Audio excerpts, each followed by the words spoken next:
Hey, we're live. Look at that. It's Friday. We made it. So excited to be live streaming tonight. A little nervous because I'm still a rookie at this and have, again, still no idea what I'm doing, but having a great time regardless. Hanging out, chatting some fantasy football with some awesome folks. Really cool to hang out with some of you awesome league mates of mine in some Dynasty leagues in the off season. In a pretty cool way, in a way I never knew I would enjoy so much. So super cool to be mock drafting with you guys. Getting real hyped for the NFL draft in a couple weeks. Definitely getting hyped for the upcoming fantasy football season. Actually, pretty hyped for the NFL season. I don't know about you guys. Sometimes do you are you more hyped for the fantasy season? I know the NFL season, fantasy season.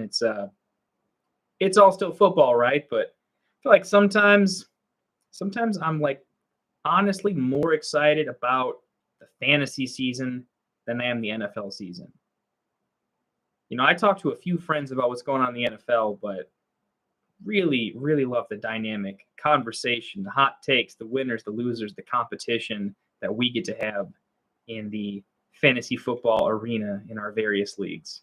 Super fun. And I feel like I definitely caught the Dynasty bug a couple years back, but I am super hopeless and a full degenerate into the Dynasty realm, and I think that's definitely brought on a much deeper love for. I never really watched college football. I wonder if any of you guys. I'm sure there's some crazy college football fans. Most people I know that play fantasy are. Everyone's a better and a bigger college football fan than I am, but I can't say I watch a ton of games, but this starting last year, but definitely this off season. I've never watched more tape on players, which got me to kind of watch some teams. And I've been scouting this class for quite some time, and it's definitely got me to watch more college football than I ever have in the past. Can't say I have much team loyalty, so I'm not going to go that far and lie to you guys, but yeah, it's fun. It's fun to get deeper into all the things. So looks like we got a few more people. Well, I say that there's a few people that have joined, not a few more people joining. We got some time till 9:30. We got this in the chat right now. I feel a little weird about it so far. You know, for any of you guys that consume all the content, watch all the popular shows, fantasy footballers, fantasy pros guys, Mason over at the Fantasy Flock, and everyone else. Sorry to everyone else that I didn't specifically mention, but I mean those three are my main channels there. I've been diehard for a minute now, but you guys know what I mean. They say all the things, and then you start your own thing, and you're like, hey, there's not 100 people to chat with. So I guess I'll ramble for a little bit longer, and eventually there'll be some more cool people as we get into this. So tonight we are doing a live streamed Dynasty rookie mock draft, getting into the rookies. So I think we're going to go the full 5 rounds. I know most of these mock drafts go 4 rounds. Some leagues go 3 rounds. I figure let's get crazy and go the full 5 rounds. Give us some of those deep dives, because in that 5th round, in most leagues, these are going to be free agents. So I'm curious to see. I mean, I'm legitimately curious to see what the kind of pick order is in the 5th. And hopefully we get some guys talking in chat a little bit about who they really love that they're hoping to snipe from free agency post-draft that they're going to play the ADP game on and probably would take in the 4th for sure, but know they can get for free and are looking forward to it. But this is a pretty hyped class, so I don't know if there's going to be too many surprises. So it's going to be a pretty deep dive for some of those players, but looking forward to it. Also super new to live streaming too, so I'm trying to look at the HUD and see what's happening. So if you hop into the live stream, throw something in chat, let me know you're here, say hi, because I'm Still working on paying attention to all the screens, seeing what's going on. But regardless, super happy to have you. Can't imagine a better way. Well, there's a few better ways to spend a Friday night, I suppose. Got to be objective there. But not many better ways, I should say, than hanging out, talking some fantasy football.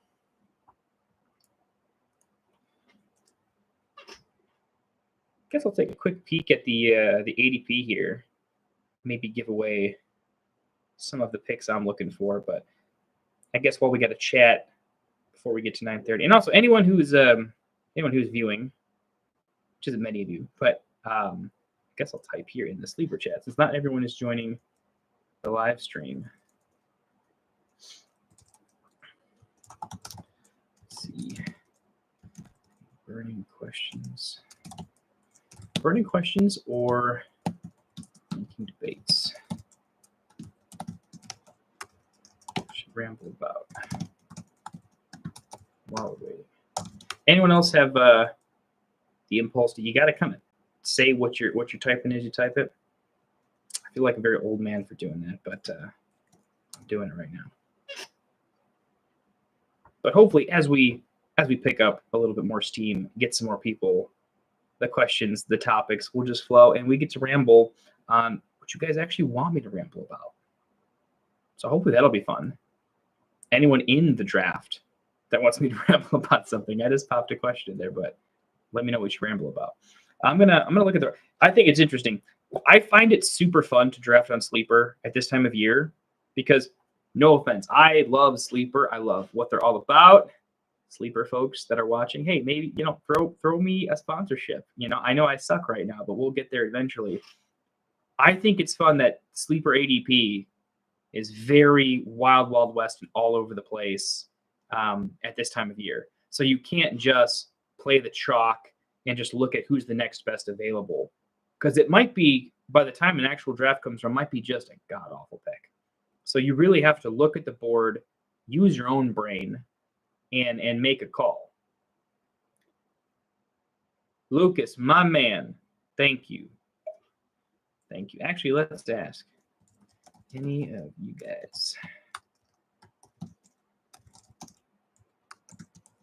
Live stream.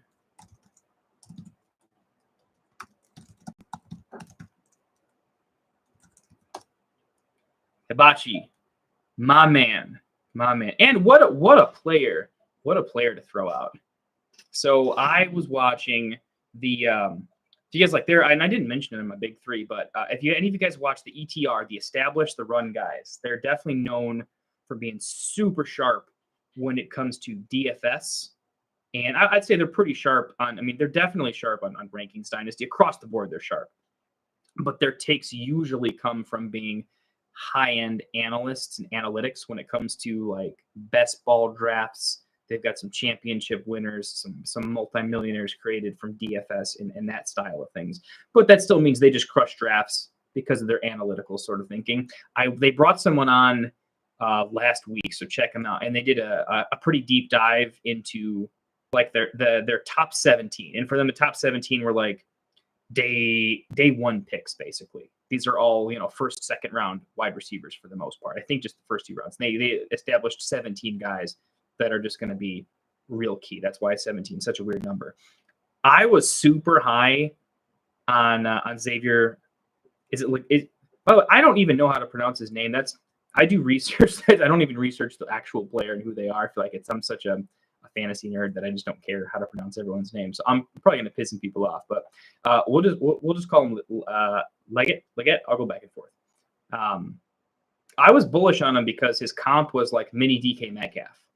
And kind of felt like, there's not as many true X wide receivers right now. So easier for a guy like that to just walk in and get a lot of playing time, because the true X wide receivers never come off the field. Gadget guys, slot guys, they come off the field sometimes, but your true X never does. And last couple classes have been undersized and a lot of speedsters. And so it felt like he could carve out a pretty good role. But the ETR guys, or at least one of their main guys they brought in as a guest, was kind of down on him. I think he had him outside of his top 14, and that was the first negative take I had heard on Xavier. And the con was that he wasn't a super crisp route runner, that he was kind of an incomplete wide receiver with a little bit of a narrow route tree, but has a lot of physical gifts, a lot of ball skills. So I'm curious as well. I was drafting a lot of Xavier in best ball as like a guy. If he gets the job as a decent X wide receiver in an offense, it feels like he could catch a few touchdowns, make some things happen. I don't know if he's talented enough to beat some of the better corners, but I think the challenge is for X wide receivers like Xavier. I think landing spot is more important than usual for X wide receivers, because some old school coaching staffs, I just think that's the one position they tried to stay old school with it, and it doesn't work, in my opinion. George Pickens, I think, is a great wide receiver. But when he's just running 9 routes all the time, I think the lack of creativity in how they get them open really hurts them. And when they go to, a more nuanced, new school coaching offense, they can do a lot better. I mean, think of the emergence of the power slot position that didn't really exist, but that guys like Cooper Kupp are thriving in. Amon-Ra, to a lesser extent, because he's not as massive as an archetype as Cooper Kupp. But these guys may have struggled a little bit more and wouldn't have had the awesome seasons they do if they were playing a different position. So yeah, the DLF guys, I'm glad you mentioned those guys. Big fan of those guys. Great trade analyzer calculator. I'm not a big hey, definitely use trade calculators, because that's a very limited way of thinking and it doesn't make you any better. It's like using a GPS to get everywhere.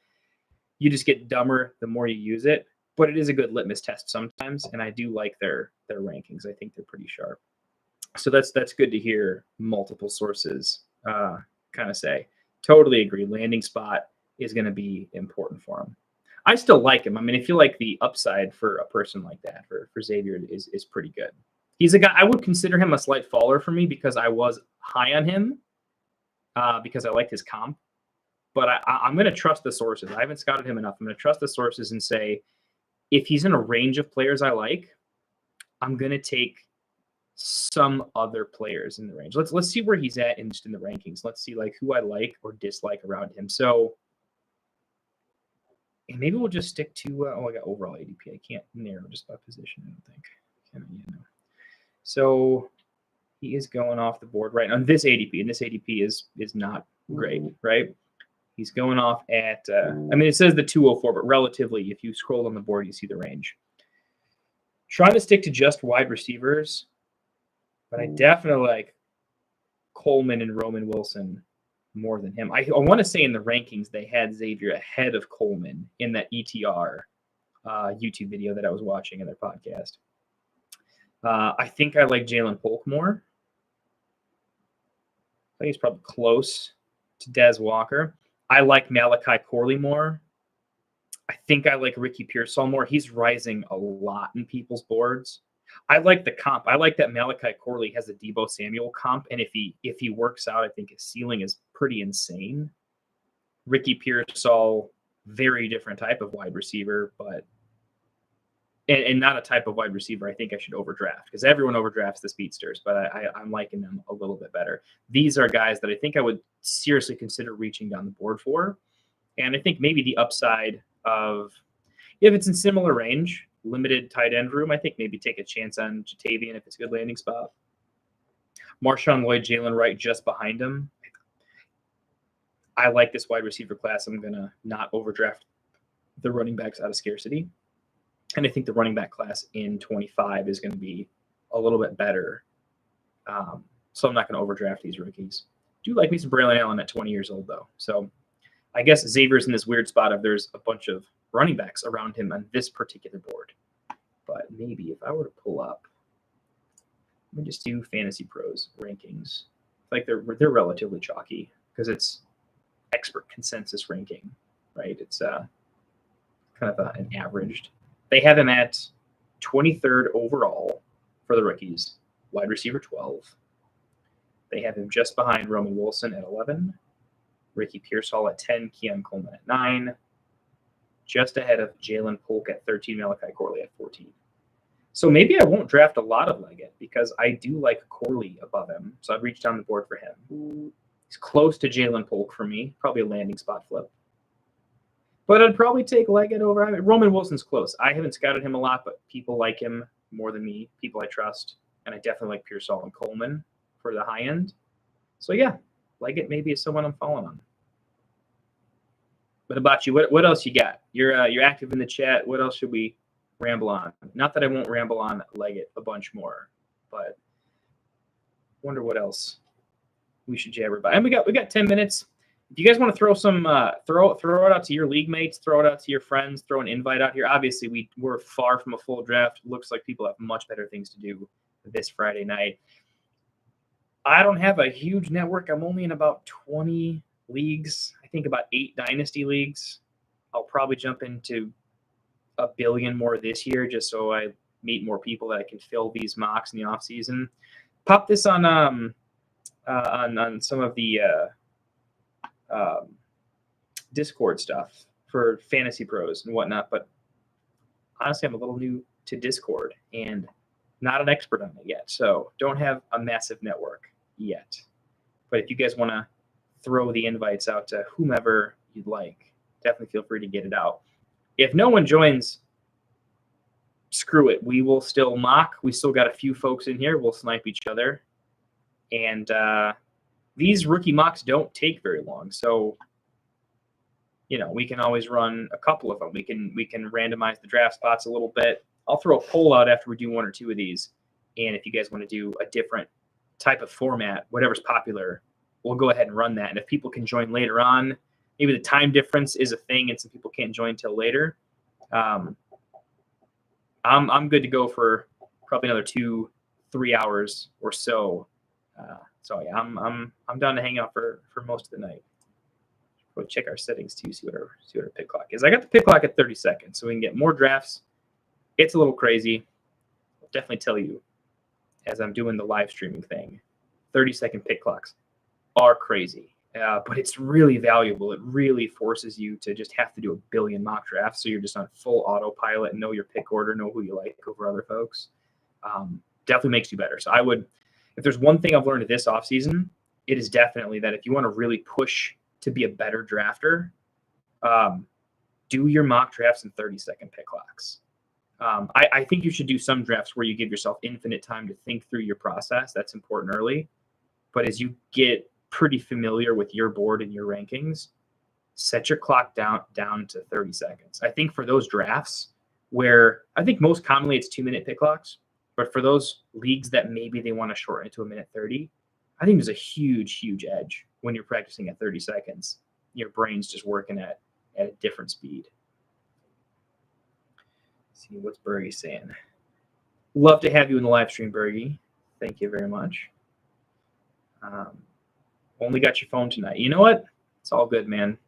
It is all good. Glad you could be here. Either way, maple syrup sleeps for no one. Got to take care of it. If you guys like maple syrup too, Bergie's the man to talk to. He is the Picasso of maple syrup. Get on it.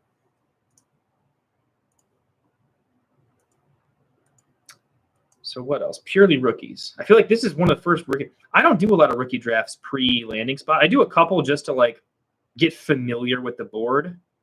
And I feel like the reason I do a lot of mocks is really I want to see where the ADP is moving so that I can kind of predict what players pre-landing spot the general consensus public is high on, who gets reached for kind of out of nowhere. If you do enough of these, especially with people, I think you kind of figure out like, ooh, the public seems to be in on this guy. So regardless of landing spot, especially if it's a good landing spot, he's going to be he's going to reach. You can't wait on ADP. Or the guys that go to neutral landing spots but were popular in the pre-draft season, that means that's the type of guy that people are going to be like, hey, my hot take is this guy's going to be really good. And there's guys that if you think the same thing, you're going to have to reach for them because they're going to go early. So that's kind of what I take in my short list of notes when I kind of analyze these is who are some pre-draft movers just to keep an eye on. It's like one of the most important things. I'm I would consider myself, I'm not nearly the expert that any of these other total spreadsheet warriors are that put in all the time. But I would say that I've always been a game theory optimal guy. I always did the card games, the applied mathematics stuff, poker, puzzles in general. And so my strongest suit is identifying a process and processes that make me a better drafter over time, doing mocks, analyzing them, figuring out how to, see the matrix in the board a little bit and how to play the board better. It seemed to translate really well as best ball on Underdog. Not sponsored by them yet, but man, that would be cool. Hopefully we get there one day. Well, that would be sweet. But I had decent success in Underdog pretty early on, just because I think just like game theory, draft theory, if you will. So that's kind of how I go about these. And that's the reason I mock, is to try to figure out, my rankings might be terrible, but even if they're just average, how do I take my average rankings and still draft a bit better to them? Bit higher than most on Lad. Do I think he can sneak into the end of the first round? Absolutely, I think he can sneak into the end of the first round. I feel like, so here's my thought on why high upside talented guys can definitely, there could be one, I definitely think, not a hot take, this could be a record number of first round wide receivers. I don't think it's going to shatter the record. I think there's going to be no more than 8, right? But I think 7 is so reasonable. And a lot of it has to do with, okay, I'll give you like the T. Higgins example, right? There's a big payday coming for a lot of wide receivers right now, and the wide receiver position got real expensive recently.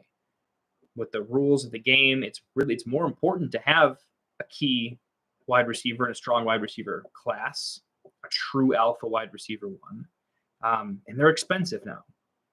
When you spend high capital at wide receiver, you're saying I'm going to get maximum talent for minimum salary cap cost. And I was watching I'm old school. I love Colin Cowherd. He has some old man takes that definitely are too old man for me. Just over the hill.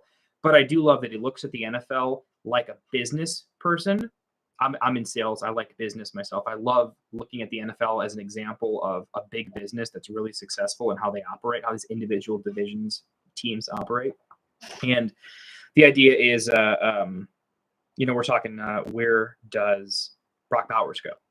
And his take, and a lot of popular takes, is Bowers is awesome, basically can't miss, crushed it as a rookie, almost a can't miss player, super talented. He probably is going to go later than he should based on talent, because the tight end market, salary-wise, it's just a cheaper position than wide receiver is.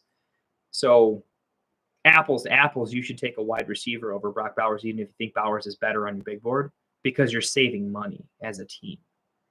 From a cap management standpoint.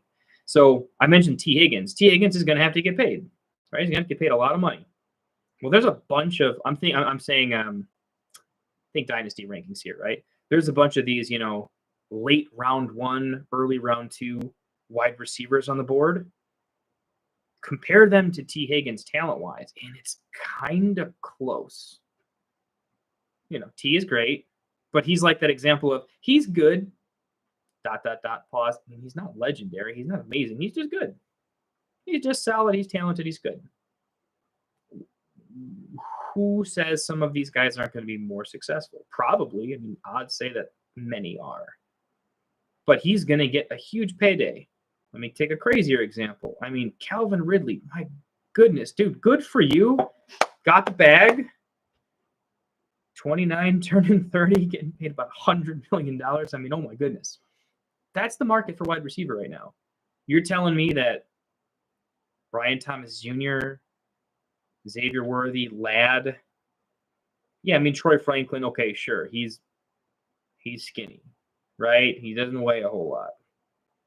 Tank Dell, this little Mighty Mouse, he did pretty well. Devonta Smith, tiny, kind of PPR machine. He's doing some things. The way the NFL rule sets are, these smaller guys, look, I think the historical hit rate is still going to win out in the end. but he's not terrible. He's got a pretty good profile. I mean, I'm just saying, you reach all the way down to some of these later guys that are so talented. Roman Wilson, Xavier Legette, Malachi Corley. Some of these guys, I absolutely think could be similar to like good, not great, and they're going to be really cheap in terms of draft capital. So to answer your question, do you think a guy like Ladd could sneak into the end of the first? Just based on how valuable the wide receiver position has gotten. Why do so many defensive players go in the first round compared to offensive players? Big part of it is because what you have to pay those guys. They're rare, and you have to pay them a lot of money. So when you draft them as a rookie, you maximize production for less money. Now that the wide receiver position has gotten expensive, it's a better pick to reach on wide receiver and just take it. You're gonna spend the money either way. Do you want to buy the old dusty people, overpay for what could be you could hold the bag sometimes, or underpay and potentially hit a home run? So Puka Nacua definitely helped everybody get drafted a little bit higher, right, in the NFL. Some of these later round guys that are doing some things. That doesn't hurt. And then there's the teams themselves, right? The Detroit Lions. They got rid of. Sorry, I'm not super well rehearsed. I don't have a billion screens pulled up with all the players. I probably should if I want to be a little more professional at this. But Josh Reynolds. They got rid of Josh Reynolds. You click on the icons, you hear it in the press, right? They would like Jameson Williams to become a starter. They want him to be that. They believe in him, right? I don't think it's crazy for Detroit to just lean in and say our offense is good. It's a great wide receiver class. We're a team that's fine taking some chances. They probably have other areas to address, absolutely. But if they're just going on big board talent and they want to maximize an area of strength into just a dominant area and say, look, our defense could get a little better. Line could get a little better. Other positions get a little better. A friend of mine, Alex, huge fan of if you're good at something, just stay really good at it. And if it's between offensive and defense, offense sells a few more tickets. And that doesn't hurt in the long run. So I don't think it's crazy for Detroit to be looking at wide receiver. I don't think it's crazy. Plus, they could always trade Jameson if they wanted to. I don't think the Ravens are going to draft a wide receiver, but I'm not saying I don't think it's crazy. I mean, Bateman, how much do they really believe he's going to become what they drafted him to become? I'm not sure. Andrews is fantastic. But I mean, they just have Flowers, and do they really think Flowers is an alpha, or is he more like a complementary piece? I don't know. So I think it's not unheard of for the Ravens to be looking. That's another team there. The Chiefs are definitely taking a wide receiver. The Bills are definitely taking a wide receiver. That's two. Because that's, pick like 30 and 32. Are there teams that could trade up to notch the Bills and the Chiefs to go get their guy if they really believe? Maybe I'm just like bullish on this class, and I think fantasy football players are generally more bullish on the wide receiver class every single year regardless than NFL teams.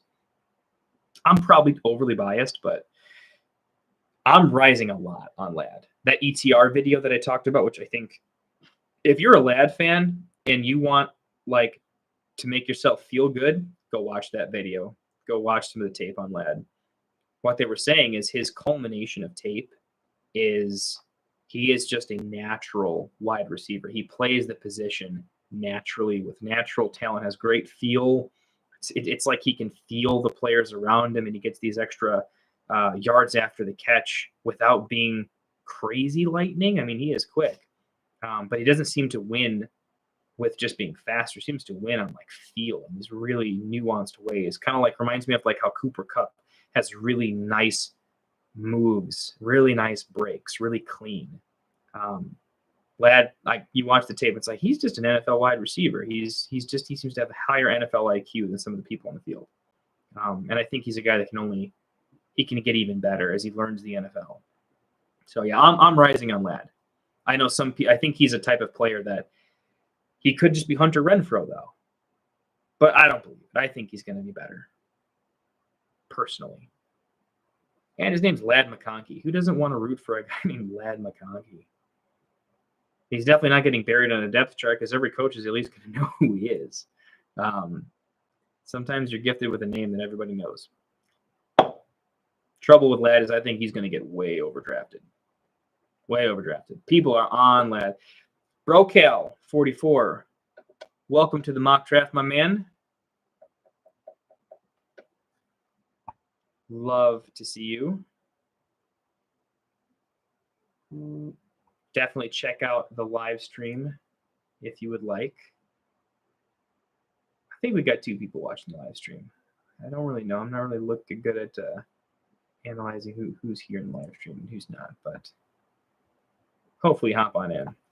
Let's pop a poll in the chat. Let's see. You guys want to wait to fill more, or want to draft? Enough time for another. What do you guys want to do? Should we wait for a few more, or should we run this? And this will go pretty quick. We can run multiple. We can randomize a couple times. We can run a couple of these. And if you guys want to do a big long draft for those who have time tonight, we can do a startup or a redraft or something if you want to do a big longer draft after this. Hop in the chat. Tell me what you guys want to do. And we can get going. I'm a man of the people here. Berg, down and wait a bit. Can only do the one. Got to make it count. Gonna make it count. All right. Fair enough. Hibachi, what do you think? Brocal, chime in. What are we thinking? Cheers, by the way. Happy Friday night. Hope all of you had an awesome week. If you didn't have an awesome week, because if you didn't have an awesome week, who wants to hear, hope you had an awesome week. If you didn't, I hope it's a really relaxing weekend for you. I hope it's at least a relaxing night. Let that stress go away.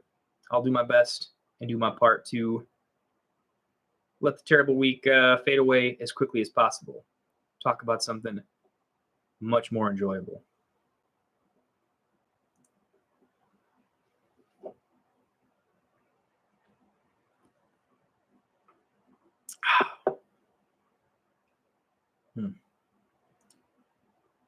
Coors is definitely hitting nice after a tough, hard work week.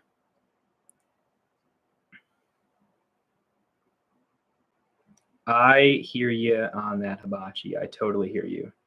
I got a 2.5-year-old and a 2-month-old. I put them all to bed with the wife.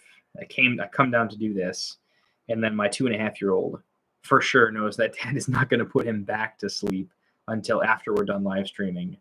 So I'm going to have to go put him back to bed at some point, most likely. I hear you. So Bergie, Hibachi, we will continue to wait. But if either of you guys know the clock is ticking and you want to roll, you want to hit the button, pop it in chat. Let me know. We'll get it going. We'll get it cooking for you. I want to make sure that you guys hopped in. You guys have been hopped in for a while. One of the first 2 to join. Want to make sure we take care of you guys. And in the meantime, while we're kind of figuring out if we should wait another 5-10 minutes, see who can hop in, who's got time, let me know. Give me some players you want me to ramble about if you guys think my takes are worth listening to, which they probably are not. But just in case they maybe are, let me know. I'll at least let you know what I'm thinking. Amen, Bergie. Love it. Yeah, Hibachi, get some invites out. Definitely. If whatever I can do to incentivize them, let me know. I don't know what that is. I can't say I'm not the super Panda Bear streamer. I'm not even a streamer. I don't even know what I'm doing. I literally started this channel like a week ago. We're still learning the ropes. But the whole point that I was kind of getting into is I wouldn't consider myself a full-fledged expert. That would be a little bit too hubris. All of us, and I know most of you guys in here, you guys have all won leagues. You're all sharps. I would consider myself a peer amongst you guys. But I'd like to think I watch a lot of the content. I've been a fan of a lot of the content for a long time, and I'm pretty game theory optimal. But I'll try to give a nod to the sources and the true experts that do really seriously know what they're talking about and where I get my sources from on a take, so that maybe if you have the same take, you want to get it backed up, go watch so and so. Or maybe you're super contrarian, yeah, this guy's crazy, but you want to see some real experts that think another way, test your thinking a bit. I'll try to source this quite a bit. This is definitely going to be the channel and the live stream where I'm going to try to stay humble, give a nod to the pros, and I'll watch all the things so that I can say, hey, if you like this take, go watch this video. You'll probably enjoy it. Afro Machine. How we doing, bro? How we doing? By the way, for anyone hopping in, guess I got to type this in the chat. Not everyone knows to hop into the live stream. Can remember hopping into. Anyone hopping into this mock? The link to the live stream is above. Free to come hang out. Watch the draft.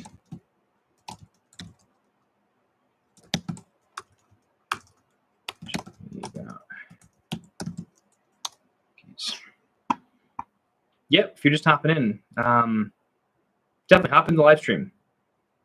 Should be a fun time.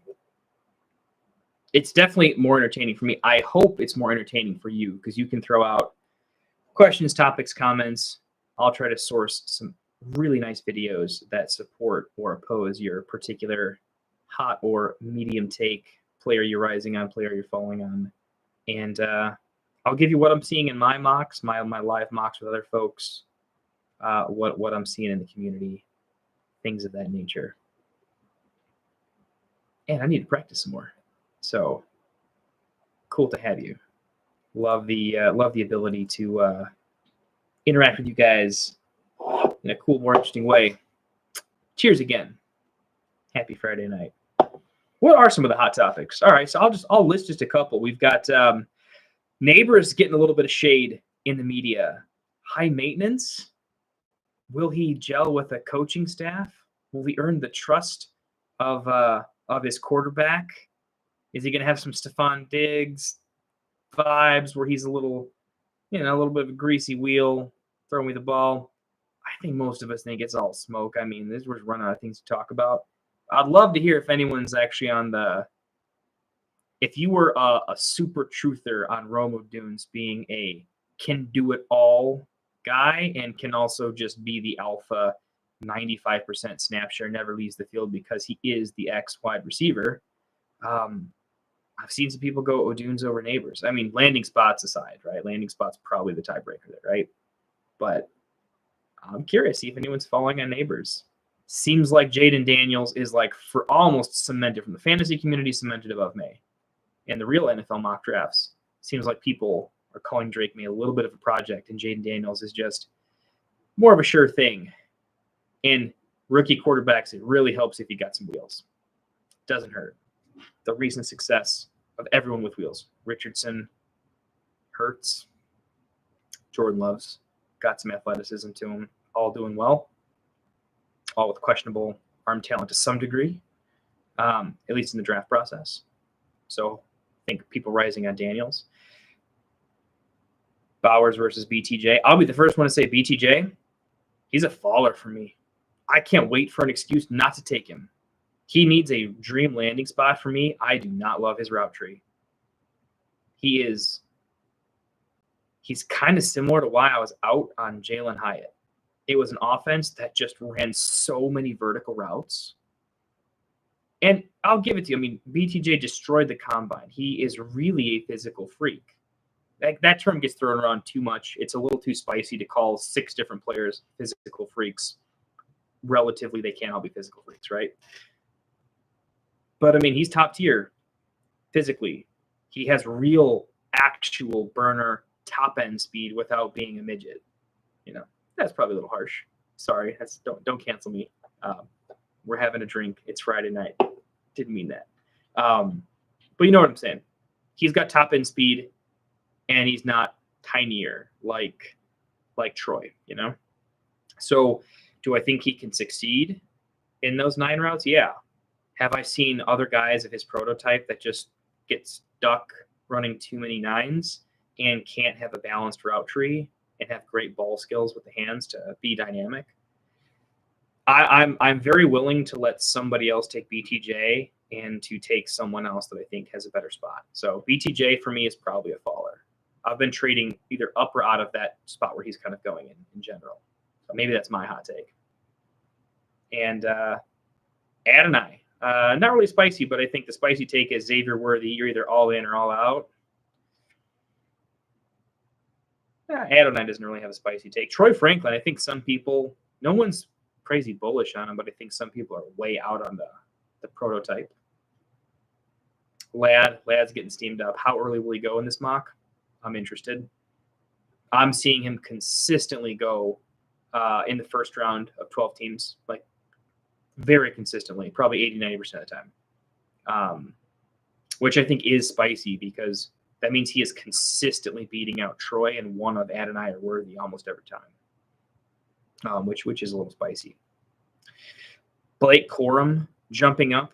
It used to be just Brooks, Benson, 1 or 2, and everybody else. All of a sudden, Corum is it's like a top 3 now, with Corum jumping 1 or 2 of them. That's kind of a new thing. Wonder what you guys think about that. A lot of people in the early pre-draft process were saying Corum. And in my scouting of him, he's kind of a boring running back. I didn't see anything special. I didn't see shiftiness. I saw a world-class college running back that when they're up against, 12 Georgia level defensemen is just not got that upper range of talent. So I don't know. Someone convinced me that Corum's better than I think he is. That I would love to hear why I should be much higher on Corum. There's got to be some takes. I haven't seen too many of the pros really spicing up Corum, other than he's probably going to get a good landing spot, and he doesn't have any serious holes in his game. He's just a little meh at everything. So I don't know. Someone talk me out of it. I'm just kind of running down whatever the spicy takes on everybody. I don't think Jatavian has much of a take. Some people like Lloyd. I don't know if there's a hot take on him. Bucky Irving is kind of a lot of people like him. One of the guys I have been doing some content with from time to time, he's a big Florida guy, and Ricky Pearsall. I think, what was it? Matt Harmon, reception perception, very well respected in the professional analytics community, both fantasy and NFL. A little bit of a hybrid. Says Ricky Pearsall is probably one of the biggest risers during this sort of pre-draft process, and it looks like he could make a major jump and rise up draft boards in the NFL. And I'm kind of liking it. There's a lot to like there. Malachi Corley is a guy that I think personally, anybody who gets a Deebo Samuel comp, yeah, I'm all about it. There's downside. Every one of these guys could be a bust. Every single one of them. But I'm looking at if they hit, how hard can they hit? And if they just hit a little bit, what's that little bit worth? And if that little bit is look what happened to Jaden Reed. Just the ability to get 2+ end arounds per game and do real things with them, man, that's huge. That's huge. I mean, sure, some games that's going to be worth 10 to 20 yards. Okay, an extra 1 to 2 fantasy points, that's not nothing. When you look at end of season rankings, 1 to 2 points per game is a pretty big deal, right? But the fact that that can sometimes be 4 to 6 points a game, sometimes, I don't know. That's a big deal for me. So rising high on Malachi Corley. How many? We got 1, 2, 3, 4. We got 5 spots left. 5 spots left. Anyone who hasn't thrown some invites out, let me know. And of course, hopefully everyone tells me in the chat if we need to get rolling on this. Definitely let me know. Will Shipley didn't scout a whole lot, but people kind of say he's unfairly buried in this sort of rookie ADP. People tend to like him a lot and tend to take him a little bit higher. Who knows a lot about Jalen McMillan? Anybody watch the Ship Chasers? They're DFS bros. They're big best ball drafters. The big tournament guys going after the $1 million. Very, I wouldn't say contrarian, just very trying to go low percentage correlation plays where they need to have kind of a unique build in order to win those millions. I heard on their vids that Jalen McMillan was their Puka Nacua this year. Anybody who gives me a Puka Nacua comp, I gotta pay a lot of attention to. And I know very little about Jalen McMillan, but I know that sharp analytics guys. And honestly, last year they had a lot of they do a lot of zero RB. They're those guys, and their late round zero RB targets. I hated a lot of them. I got to be honest. I had to watch them to be like, all right, I can't draft the same late round dart throws in every league. Otherwise, I'm not going to have enough exposure to the right guys, right? I mean, if you didn't draft Kyron Williams or Puka Nacua in best ball last year, you didn't win. You just didn't. There was no way you were good enough in the big tournaments. You could probably win some 12-team best ball leagues by just having a strong, dominant draft. But on the big money, top end stuff, it was Puka or Kyron or bust. And so I try to pay attention to dart throws I'm not on and sprinkle in some percentages of those, the guys that the sharps are kind of into that I'm not into, just to make sure if I'm fully wrong, I've still got some shots. And in my middle round, the more chalky wide receiver, but who do I like over who? That's where I'm going to try to catch my little bits of edge. Luke McCaffrey.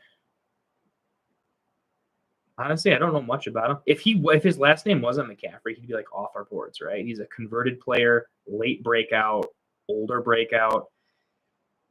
Not a great historical comp. But when your last name is McCaffrey, knowing that literally everyone in that family is a professional athlete, you got to imagine the professional sports IQ, the pedigree to earn coaches' trust, the shoulder rubbing with the right people that he gets brought up in conversation, that extra little edge. It cannot hurt Luke McCaffrey. It just can't. It can only help. How much it helps, I don't know. Is it more important that he's a good player? Yes. Is he in a range of players that none of us really know? We're just trying to use, we're all little hedge fund managers in fantasy football tournaments, I feel like.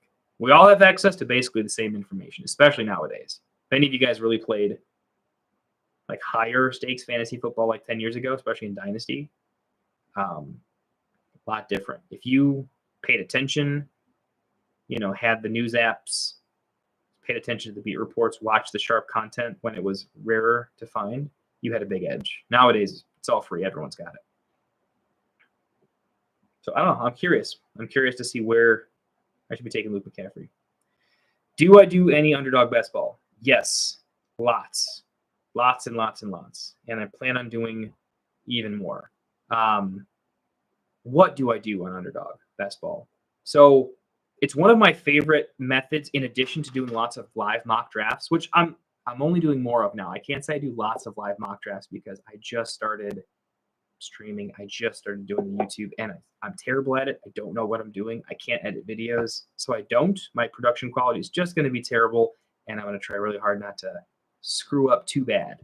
But best ball or underdog best ball is where I do a lot of those 12-team $3. So the cheapest $12, so the cheapest 12-team format league you can do. And I'll do the slow draft. I think the edge, if you want to win money there, do the fast drafts. Do the cheaper fast drafts, do a lot of them, because so many people time out and auto pick that if you just doing the live draft and if you're really keyed in, it's significantly more ROI, crazy different. Because of the slow pick clock, everyone has enough time to make a really, really sharp pick. But if you want to watch how ADP moves over the course of a season, that's how I really develop am I really on this? Am I off of this? I'll do a lot of those $3 slow drafts. So I'll hop into 10 of them and then I'll play them out, over the course of a week. And then when I'm about halfway through that draft, I'll hop into 10 more, play those out. And again, I'll keep that cycle until I've done like 30 of those. And they'll take weeks and weeks and weeks, right? So over the course of probably 8 weeks, 2 months, I'll have gone through various cycles of ADP risers and fallers. And that it really educates me for cheap. And typically I'm still a winning player at those, just not a lot. Slow drafts, it's hard to get an edge, so I'll still do that. I don't do any of the super high dollar tournaments. I'm not rich. I'll just throw that out there right now. Do I think I'm pretty good? Am I a winning player at Underdog? Yes. Yes, I am. Am I a winning enough player that I can play high risk? No. I consider I'm a winning poker player too, but I'm still not playing higher than 2.5 because I don't have the bankroll to afford a big loss.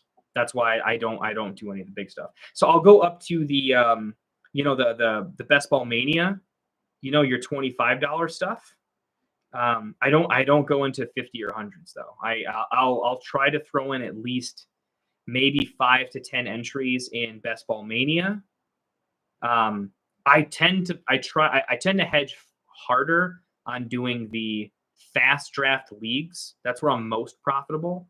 Like if you look at my P&L spread, my most profitable format on Underdog is actually the 3-team leagues where you get to, it's a full draft. It's a full lineup of all studs, but it's you against 2 other guys. So it's really just, I think it's a fun format too because it's a conglomeration of, it's basically my rankings against your rankings with a little bit of structural strategy in there.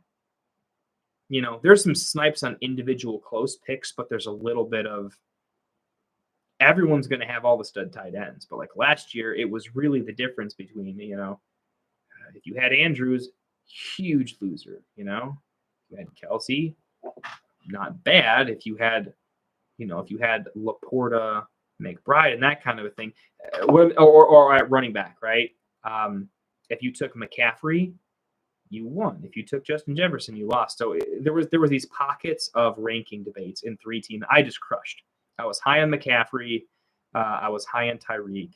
And so even in the middle rounds too, I was like off Drake London. There was all these pockets of value that like my rankings just beat almost everyone else in the 3-team. It's been like that for 2 years. So I don't know. If you think your top to bottom rankings are sharp, real sharp, try some of the 3-man leagues. I did pretty well there, but I'll do a lot of the fast draft $5. I'll try to max out $3 and $5. It's like poker table selection for you guys that play poker. There's going to be a much higher chance that people don't care about the money that much. So they time out, they screw around or whatever. So you're going to have a higher ROI. You just got to do a lot of them. You got to run and gun them. And so because I don't have some massive bankroll that I'm spending into it, I can afford, hey, let's do 10 or 20 of these $3. Let's do 10 or 20 of the $5. And then, I'll throw 5 to 10 buy-ins in the Best Ball Mania. So I still have overall more money in the cheap, for me, higher ROI 12-team Best Ball leagues. And hopefully the winnings that I expect from that is enough to cover what's going to be most of the time a loss in Best Ball Mania. But it affords me a shot at that, life-changing, do I quit my job type of money, right? And as long as I'm going to be doing this at like a reasonable, like try to actually be an expert, in a year or two, someone that people can kind of look to, I got to take those shots. That's what we play for, right? Fantasy football is such a game for, look at the leagues. Look at how we got our grassroots start, 10, 12-man leagues. The money's in first and second place, and it's very top end to first, right? A lot of winner-take-all leagues. Be crazy for me to not take some shots in Best Ball Mania. Got to keep the dream alive, for sure. But the rule is all my profits, 100% of my profits. After I go, I get to cover next year's dues and, subscriptions, the bells and whistles, things like that, which I don't have many. This microphone is very cheap. This is a webcam. It is very cheap. I would love to get some bells and whistles. So maybe next year I'm going to take some of my winnings and the wife will let me upgrade some equipment a little bit. Hopefully that works out a little bit, but she gets to allocate where the winnings go, which room we're going to furnish. And the trade-off is I can, spend more money than she's probably comfortable with. But I'd love to do some videos on like, more vlog style, like, hey, here's what I do. Here's my yearly spend on fantasy. Here's what I did. Here's my profit and loss. Let you guys take the ride with me, and see how it goes. Tell you, it's not that interesting yet, but maybe you guys think it is. If you guys ever follow, for the poker fans, you guys like Brad Owen, I love what he's done with the transparent way he vlogs about poker. Absolutely respect the man. I love Andrew Neeme as well, of course. But that style, yeah, super, super big. If you guys are into poker and you don't know them, check them out. They're awesome. But I want to do kind of that. So I'd say I spend, give or take, but not much more than maybe 1,000 in like fantasy. Maybe 12, 1,300. I would say for sure under 1,500, but between 1,500 and 1,000 in like best ball drafts plus all of my leagues combined. That's probably my spend per year, on average on fantasy. And that's grown from maybe like 500. And then the first couple times I hit big, the wife has let me step up a little bit, and love to get to the point and get a little crazier. Yeah, hey, we got some Brad Owen fans. Yes. Oh, so good. I mean, I feel like, look, we're all kindred spirits here. I feel like the stereotypical fantasy football nut job, like a lot of us are, right? We all love poker. We all love fantasy.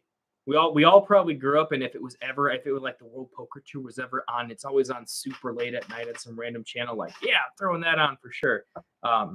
Super cool to have some kindred spirits in here. Yes, indeed. I haven't made a live meetup game yet. I've had the chance to go, but I just didn't do it. I would love to make a meetup game. If he ever comes back to the Chicago area, I'm up here in Osceola, Indiana, which is a small town, but it's right between South Bend, Indiana. So if you guys know Notre Dame, right? 10, 15 minutes away from Notre Dame tops. So we're basically right next to Notre Dame, in between that there and Elkhart, Indiana, if anyone knows where that is. I think most people probably know South Bend's probably the big area that most people know of. About 2 hours outside of Chicago, 2.5. I used to live downtown Chicago for a few years. Lived in the south suburbs of Chicago, middle of nowhere, for many years, and then I moved downtown Chicago for a few years. So big Chicago guy, as you can tell from the background. Big, long time suffering Bears fan with, I can't even say like a lot of hope for this year. I just know better. Freak Stomp. Great to have you here, my man. Cheers. Happy Friday night. Man, I gotta get moving. I have been nursing this brewski, and I gotta get things going. Bergie has probably crushed at least a 12-pack by now. Minimum. Absolutely minimum. What time are we drafting? As soon as it fills, or if not, as soon as people need to. I'd say probably not waiting more than another 15 minutes, maybe. Going by popular demand from chat. We're trying to be a man of the people here. You guys haven't been too angry yet listening to me blab on a little bit, which is pretty nice. So yeah, but it is already 10 o'clock my time. A 6-pack only, my man. Yeah, how many ounces are each of those 6, Bergie? 640s, huh? What a man.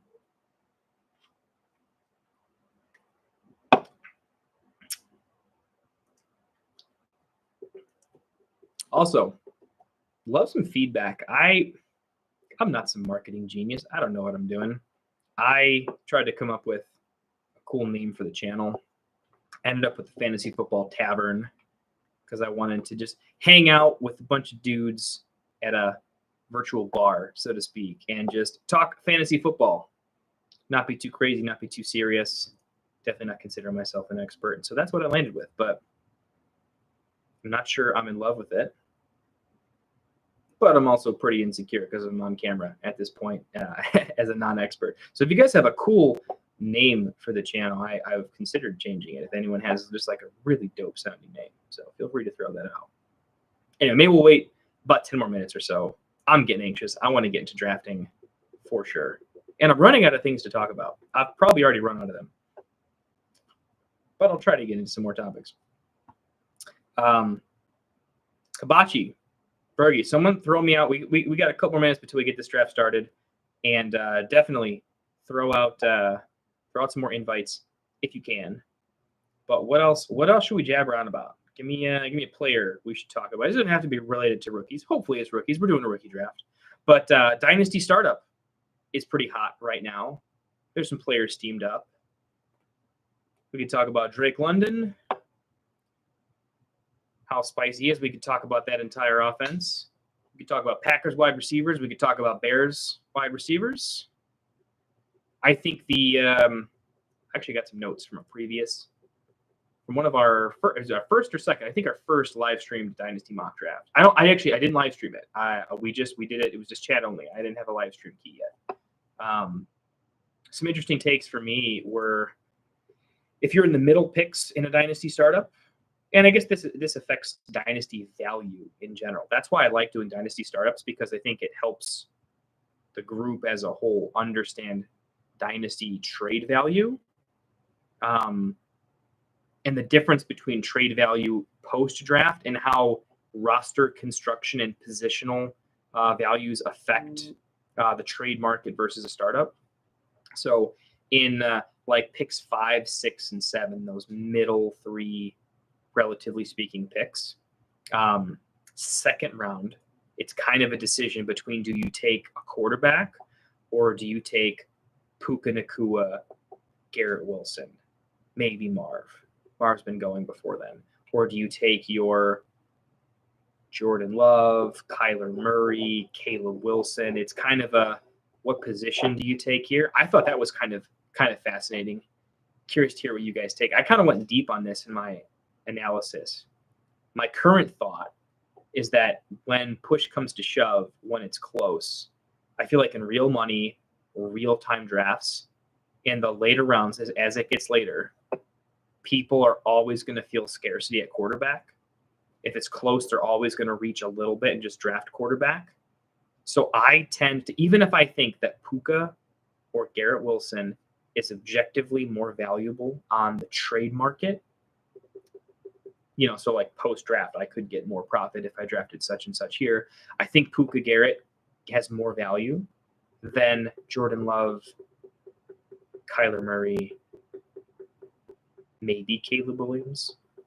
Caleb being the actual 101, I think maybe, and that's an interesting question, because Caleb being the 101 probably has more value than all those guys, maybe.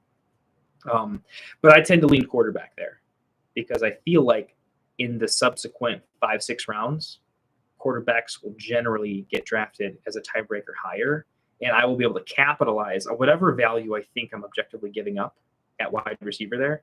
I think I will get back, especially in rounds 4, 5, 6, and 7, by not having to grab a meh quarterback, and can load up on what I think is still very valuable middle round wide receivers. Immediately after I made the pick, by the 3rd, 4th round, I wasn't loving it. By round 7, I thought it was just objectively just a much better pick. Wonder what you guys think. That was my kind of analysis. I regretted it because Neighbors and Olave didn't fall to me at 3, and I had to take Kyron, and I felt bad. And then all of a sudden, I get great wide receivers plus a great tight end for 5, 6, 7, and then 8 and 9, or think 7 and 9 for me. I was really liking the Will Levis, Bryce Young, JJ McCarthy.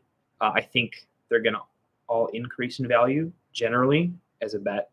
And so I liked being able to grab that tier as my 3rd QB, load up on wide receivers in the early rounds, and that it felt pretty good.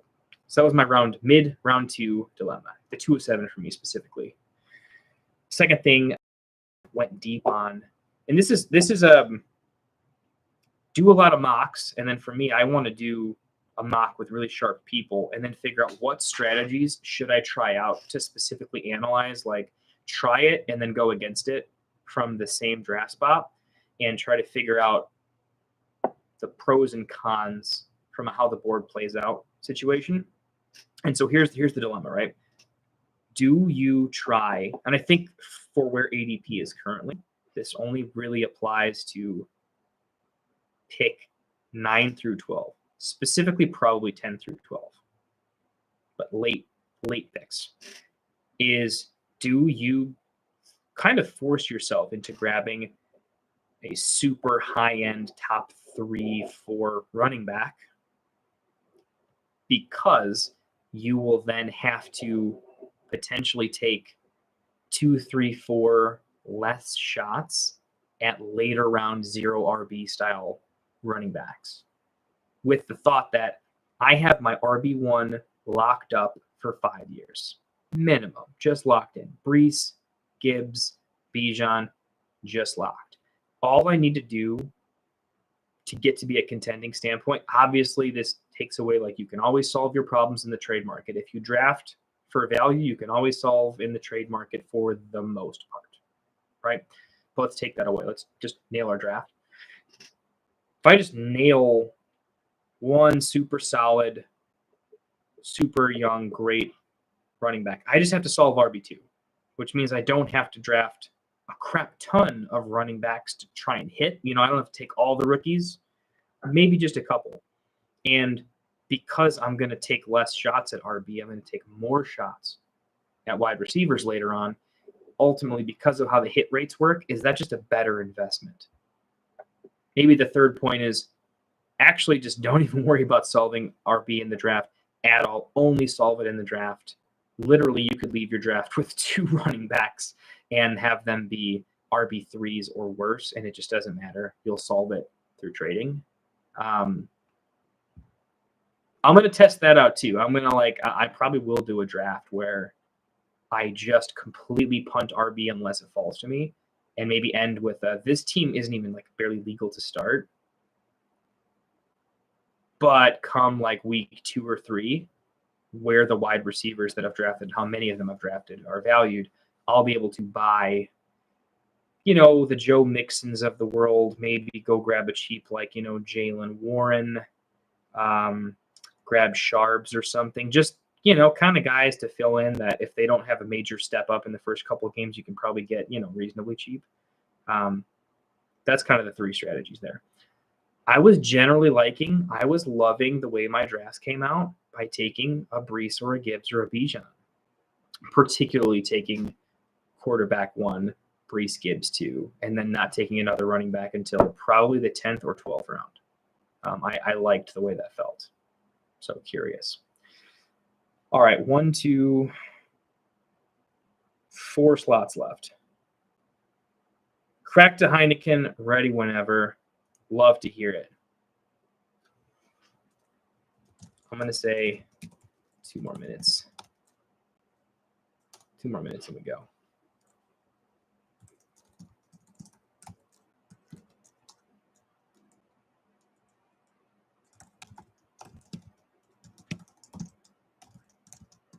Hoping everyone so no auto drafts.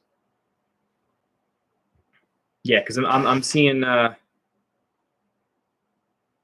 not a complete expert with this. I'm not sure how if you have your phone in the background, you're just kind of ready for the draft to start, and you'll immediately pop in. Hopefully that's the case with most people here. I see I'm here, Afro's here, Lucas is here, everyone else. I would imagine. Obviously, Hibachi, you're here. I think your light was popped off or whatever, but I don't really know how that logic works. Maybe I just need to reload too. That could be a thing. We'll go on in 1 more minute. I'll give it a little bit of a countdown too. That way people are getting updates and whatnot. And just so you guys know, I'm going to go ahead and randomize. If anyone has any issues with, I should probably put this. Anyone has issues with me randomizing the order, let me know. I thought it was the most fair way to go. Just because whoever's in early gets picked wherever, and whoever picks the first or the second. Most people don't want the 1 or the 12, right? But to just hop in. I'm going to randomize it. If anyone has a draft spot, just for like the sake of, hey, if they really want to practice this against real people, let me know. There's some computer spots. I will kindly ask whoever to like swap with you. We'll make it work. I'll make the swap. We'll figure it out. Anyone not cool with randomizing order? No. Swap you. We want to practice.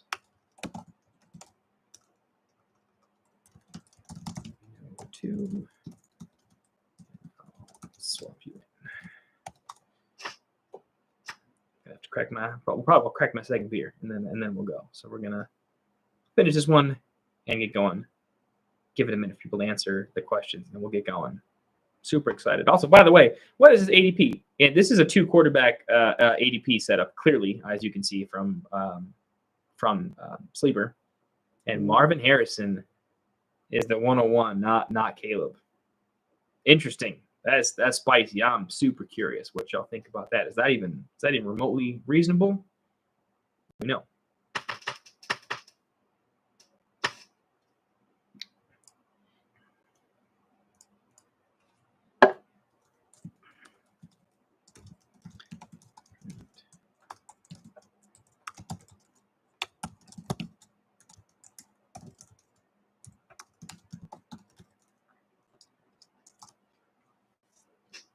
Gotta get one comment in there. It's crazy. I've been live streaming for an hour and 11 minutes. We haven't even started drafting yet. Crazy. It is so easy to talk about fantasy football. Like the more I do this, the easier it is to ramble a little bit. But if you guys have ever tried recording a video or doing this, I have to tell you the difference between having some semblance of a chat with real people that you can kind of interact with, even just a little bit, to throw a topic, a player, anything out of you. It's just like hanging out with the buds, having a brew. When you just have a spreadsheet of potential topics up and you're just recording a video with no one in the room but yourself, essentially, weirder vibes, man. Super, super different. So I got to tell you, from my initial experience, if I'm just giving you the, hey, what's it like to do this? Yeah, amen to that. I just ran legitimately, the wife and I, she loves Heineken, loves Heineken. And we just ran into Heineken yesterday. So when I was picking up my kids from grandparents after work, I actually had to steal my brother-in-law was over and had he had a cooler over there. So we every beer that I'm drinking tonight is stolen from my brother-in-law. Kind of gifted. Ran out of Heineken, but wasn't going to do this without a couple brews. Family Dollar sells beer. I don't know why I'm thinking that's like not a thing, but you're probably right. I am sipping on whatever's left. The brother-in-law was really into Voodoo Ranger IPA recently. So cheers if you're into Voodoo Ranger. Maybe they want to hop on, throw a couple shekels at me, sponsor the stream, help it out. Send the boys a case. Cheers again.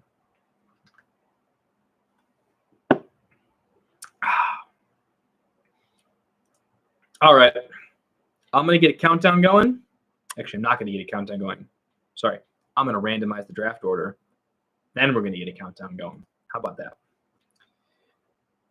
All right. Draft settings. Draft order. Randomize. Where am I today? 5 spot. What was that last time? I think I was 10 or 11 last time. 5 spot. Pretty fun. I like it. Where are the computers at? I feel like whenever you have a couple computers, it was meant to be, Hibachi. It was meant to be, my friend. I always like knowing where the computers were. Last time I randomized, I thought it was fascinating. The computers were 10, 11, and 12. So it was the full 6 picks of the turn. So it was kind of this interesting spot of I picked at 10, and then it was all the computers. But I thought it was really interesting, sort of like, all right, the turn's going to be wild. And then we'll actually have a pretty nice condensed draft with everyone else. A little more spaced out here. I guess the computers are still pretty much all at the end. Freak Stomp maybe having a little edge despite being Can you swap me with the bot at the 9th spot? Yes. Yes, you can. Yes, I can. Yes, we can. Bergie wants the 9th. The 9th you shall have. Bergie's going to 9. 9's going to 4. Boom. So it shall be. Anyone else want to change up their spot? What else? I want to swap. I said 1:15. It's already 5 minutes in. Time goes fast when you are rambling. Yeah, no problem, Bergie. Cheers, bro. Thanks for hopping in. Super cool community so far. Everyone's been super nice, super supportive, which is awesome. Super, super cool. Crossing my fingers, one of these days we get maybe we can get one of the big names in here from like Fantasy Pros, maybe someone from the Ballers, even if it's just one of the devs. You know, they're people too. One of the writers would be super cool. I don't know if you guys follow the Get Right Fantasy Network. Super cool. They've been super supportive, throwing me a couple messages. We had we had Rasta in the live stream in the draft the other day, and I had no idea who he was yet. And that was super cool. Super cool. Drafting with I would definitely consider him a pro. Their production quality is fantastic. Their intro's got, Austin Eckler and Adam Rank and like real, NFL, ESPN pros shouting out their network. I thought that was cool. So hopefully sometime soon we get it. Let's do a countdown. Let's get this thing going. A little slow countdown. 5, 4, 3, 2, 1.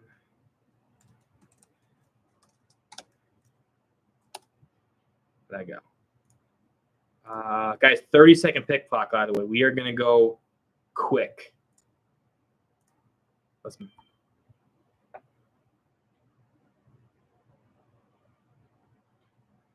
Afro on the clock with the 1-1. Just by the way, guys, if we're running into some auto picks, I'm going to try my best to pause the draft when I need to, just to give somebody an extra second or two.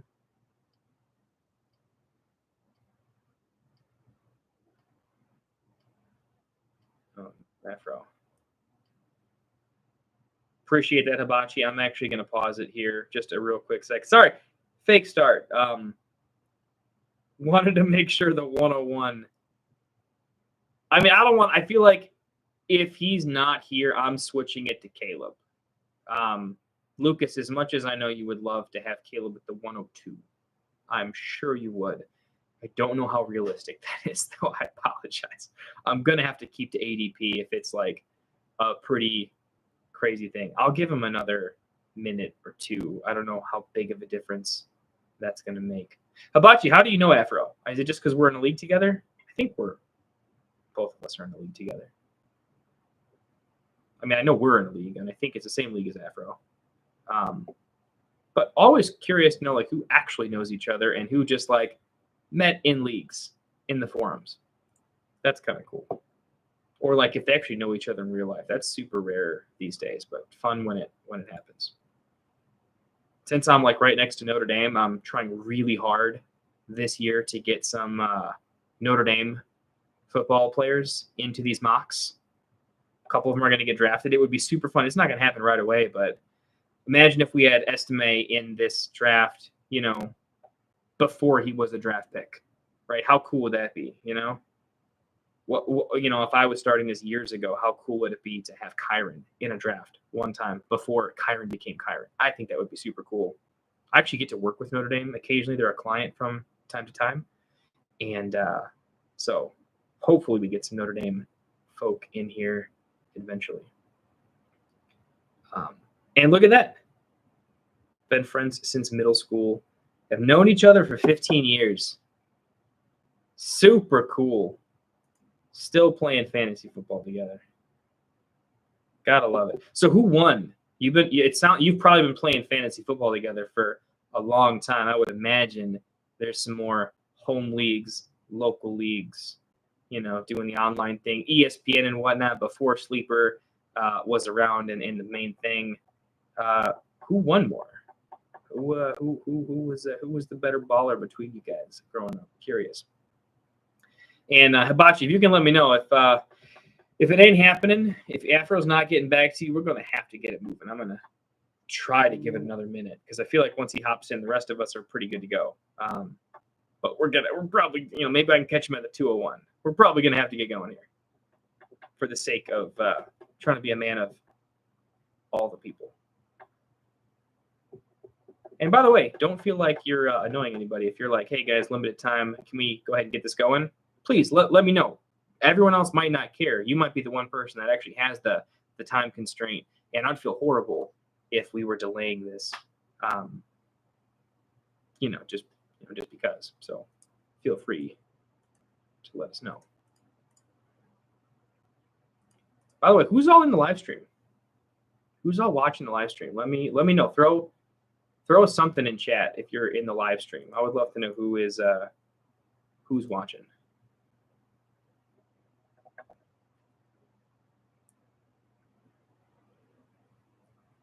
I feel like I'm trying to talk to everyone, but there's a good chance that only one or two people are in the live stream. Probably